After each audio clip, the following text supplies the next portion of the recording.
সামনে এই কাজটা আরো আমাদের ডেমোক্রেটিক ট্রানজিশন আসছে, ফেব্রুয়ারি মাসে ইলেকশন আসছে। আপনারা দোয়া করবেন যাতে শহীদদের যে আশা, শহীদরা কেন ওনারা শহীদ হয়েছে, তারা ভোটের জন্য শহীদ হয়েছে, মানুষের অধিকারের জন্য শহীদ হয়েছে, বাংলাদেশের থেকে রাজতন্ত্র খতমের জন্য শহীদ হয়েছে।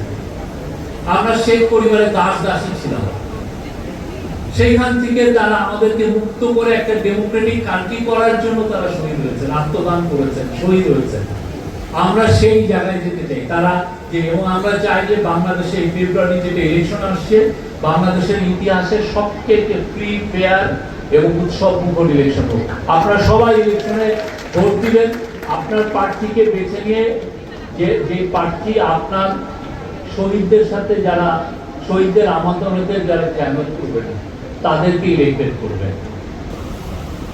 সে যে রক্ত বিন্দু দিয়ে সে চেয়েছে ন্যায় প্রতিষ্ঠার জন্য, অনেস্টলি বলি আমরা সেই ন্যায় প্রতিষ্ঠাই করতে চাচ্ছি।